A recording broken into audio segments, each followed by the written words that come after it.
everyone, I am Dr. Ekta and today I will be discussing some of the CSIR previous year's question from the important topic cell signaling. I will be discussing a part of cell signaling, that is GPCR or G protein coupled receptor. To begin with, I will start with a very recent question asked in year 2018, which says GPCR are used to detect and respond to different types of signals, including hormones, neurotransmitter involved in glycogen fat metabolism, and even photons of light. Which of the following statement about GPCR is incorrect? So before going to the options, I would first discuss what is GPCR and how do they act. GPCRs are the cell surface receptor having 7 transmembrane alpha helices and mediate signaling via heterotrimeric G protein. This G protein is made up of 3 subunits alpha, beta and gamma, where alpha subunit remain associated with GTP molecule or GDP molecule.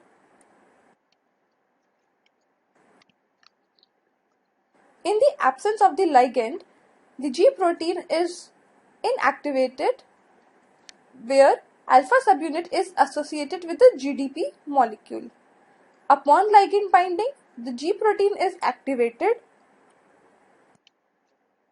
and the GDP molecule is released from the alpha subunit in exchange for another molecule of GTP. This exchange is carried out by a protein called GEF, that is guanine nucleotide exchange factor, which carry out this conversion of GDP to GTP molecule. Now this G protein is activated, and once it is activated, the alpha bound GTP will dissociate from the beta gamma subunit and will activate a effector molecule. The effector molecule can be phospholipase, adenyl cyclase or ion channel.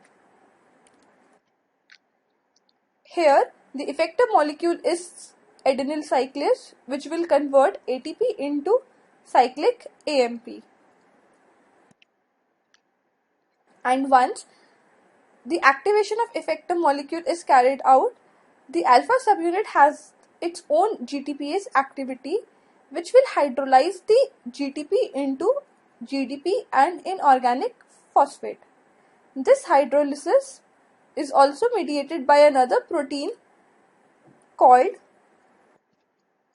GAP, which is GTPase activating protein, which will help alpha subunit to hydrolyze the GTP molecule into GDP.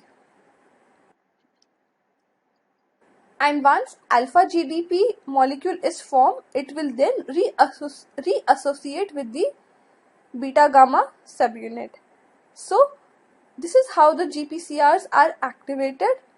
It is activated when it is in the on state or bound to GTP molecule, and off state when it is bound to GDP molecule.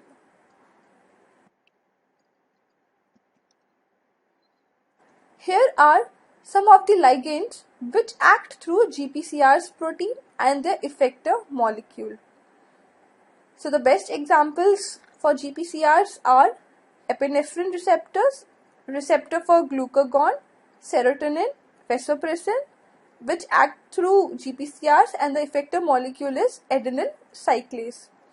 The other receptor are muscarinic acetylcholine receptor, audurins receptor, alpha-1 androgenic receptor, rhodopsin receptor or the light receptor in rod cell. Please remember these examples. These have been frequently asked in the exam. So I would suggest to remember this table. So let's get back to the options. The first option says GPCRs are large family with common structure of 7 transmembrane alpha helices? Yes, it is true. We saw that GPCR consists of 7 alpha helices. GPCRs are coupled to trimeric G protein comprising of 3 subunits, alpha, beta and gamma. Yes, it is a heterotrimeric protein. The G alpha subunit is a GTPase switch protein that alternate between an active on when bound to GTP and inactive when bound to GTP. Yes, it is also true. The on state is when it is bound to GTP and in off state is when it is bound to GDP. The last option says the on form get bound to beta gamma subunit and activate a membrane bound effector protein like adenyl cyclase, phospholipase C or ion channel.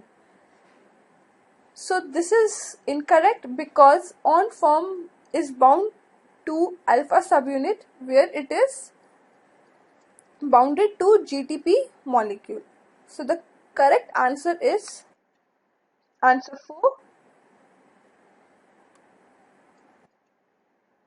The next question is, which of the following is not a G-coupled protein receptor? Options are epinephrine receptor, transferrin receptor, glucagon receptor, thyroid stimulating hormone receptor. We saw that epinephrine receptor and the glucagon receptor act through GPCRs. Similarly, thyroid stimulating hormone, which is a peptide hormone, also act through GPCRs, leaving behind the transferrin receptor, which is present for the transferring molecule and it undergo endocytosis and it is not a G-coupled protein receptor. So the answer is transferrin receptor. The next question says, G protein coupled receptor GPCR consists of 3 subunits alpha, beta and gamma. In unstimulated state, alpha subunit is GDP bound and GPCR is inactive. Yes, it is true. 3 subunit, alpha subunit is bound to GDP and it is inactive. When GPCR get activate, it acts like a guanine nucleotide exchange factor and induces alpha subunit to release bound GDP, allowing GTP to bind in its place. So yes, GEF releases the GDP molecule and exchange it for the GTP molecule. In order to regulate G protein activity by regulating GTP concentration, alpha subunit act as a GTPase, GDP kinase, CGMP phosphodiesterase or CAMP phosphodiesterase. So we will first cut down the options which are not possible. So the CAMP, we know it is a GTP binding protein and nowhere CAMP is involved. So fourth option cannot be possible. The other option is CGMP. Again, the CGMP is nowhere involved in the G protein. So this is not possible. So we are left with GTPase or GDP kinase. We saw that alpha subunit has the GTPase activity which hydrolyzes the GTP molecule into GDP and inorganic phosphate with the help of a protein gap. So the answer is that alpha subunit act as a GTPase. So the answer is GTPase.